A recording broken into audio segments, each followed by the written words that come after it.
Assalamualaikum warahmatullahi wabarakatuh. Perkenalkan, nama saya Abdul Rifal Setiadi dari kelas 10 Elektro 1. Di sini saya akan menjawab atau membacakan dari soal sejarah Indonesia sekaligus mengerjakan ulangan harian lisan saya. 1. Yaitu masa Prakambrium, di mana mulainya ada manusia purba sekitar 4,5 sampai 2,5 miliar tahun lalu. Paleozoikum, Mesozoikum, Neozoikum. 2. 1. Megaroptopus. Ciri-ciri: memiliki perawakan yang tegap, memiliki tulang pipi yang tebal, tidak memiliki dagu. 2. Pithecanthropus. Ciri-ciri: A. Memiliki rahang bawah yang kuat, B. Memiliki tulang pipi yang tebal, C. Keningnya menonjol. Homo wajekensis. Ciri-ciri: A. Mempunyai wajah yang datar dan lebih lebar, B. Pada bagian mulut, rahangnya lebih menonjol dan hidungnya sangat lebar, C. Mempunyai dahi yang bentuknya miring, D. Terdapat kerutan di kening yang terlihat jelas, diduga memiliki semua usia. Homo floresiensis. Ciri-ciri: A. Tinggi badan sekitar 1 meter dan cenderung kerdil, B. Berat badan kira-kira 25 kg, C. Mempunyai bentuk dahi yang sempit dan tidak menonjol, D. Tulang rahangnya terlihat lebih menonjol. 3. Praaksara adalah istilah baru untuk menggantikan istilah praaksara. Penggunaan istilah praaksara untuk menggambarkan perkembangan kehidupan dan budaya manusia pada waktu belum mengenal tulisan. 4. 1. Pandai dalam berlayar dan melaut. 2. Pandai dalam bercocok tanam. 3. Pandai dalam berbahasa. 4. Pandai dalam bertahan hidup. 5. Pandai dalam mempertahankan keturunan. 6. Pandai dalam berburu. 7. Pandai dalam membuat peralatan kuno. 8. Pandai dalam mencari makanan. 9. Pandai dalam kepercayaan. 10. Pandai dalam membuat tempat tinggal. 5. 1. Jalur pertama menyebar ke Sulawesi, Maluku, dan Papua. 2. Jalur kedua menyebar ke Sumatera, Kalimantan, Jawa, Bali, dan Nusa Tenggara. 6. Tarian adat, bahasa daerah, alat musik, suku daerah, lagu daerah, rumah adat, sarkofagus, makam batu, dan candi-candi di Indonesia. 7. Teori evolusi. Darwin menyatakan bahwa hewan dan tumbuhan berasal dari suatu spesies yang sama. Spesies tersebut mengalami perubahan fisik seiring dengan perjalanan waktu, dikarenakan adanya seleksi alam. Hal ini berlangsung secara terus-menerus hingga berbentuk spesies modern seperti sekarang, membentuk pohon keluarga yang terus bercabang. 8. Memiliki kebudayaan batu muda Neolitikum.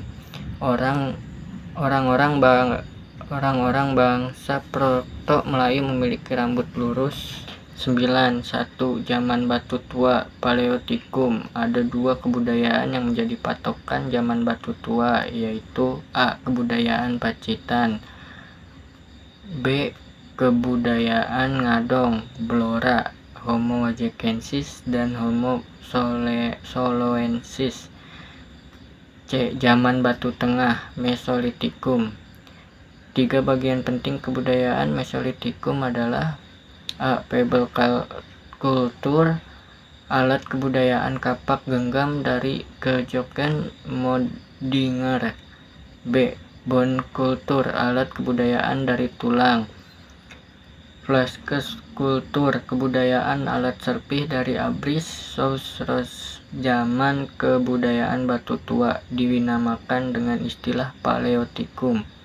D. Zaman batu muda Leotikum, alat-alat yang dihasilkan antara lain kapak persegi, misalkan beliung, pacul, dan torah yang banyak terdapat di Sumatera, Jawa, Bali, Nusa Tenggara, Maluku, Sulawesi, dan Kalimantan. E. Kapak batu, kapak persegi berleher dari Minahasa. F. Perhiasan, gelang, dan kalung dari batu indah ditemukan di Jawa. 4. Zaman batu besar Megalitikum, menhir, dolmen, sarkofagus, kubur batu. 10.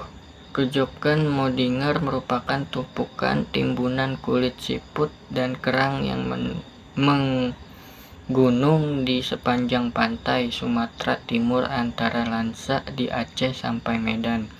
11. 1. Hidup menetap dan tinggal di perkampungan kecil yang umumnya dekat dengan sumber air.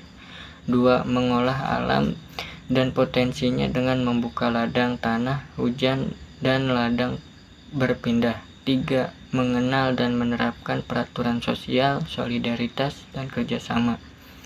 4. Mengenal pembagian tugas dan sistem kepemimpinan. 5. Menciptakan dan menggunakan peralatan yang terbuat dari batu, kayu, tulang, dan tanduk. 12. 1. Animisme. Pada kepercayaan animisme, manusia purba percaya terhadap roh yang mendiami semua tenda. 2. Dinamisme. Mereka percaya terhadap kekuatan gaib dan kekuatan itu dapat menolong mereka.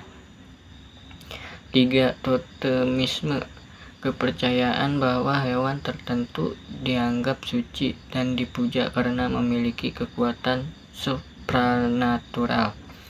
13. A. Tempat tinggal yang berpindah-pindah, nomaden. B. Tinggal di gua dekat sungai. C. Bahan makanan dari alam. D. Hidup berkelompok dan ada pembagian tugas.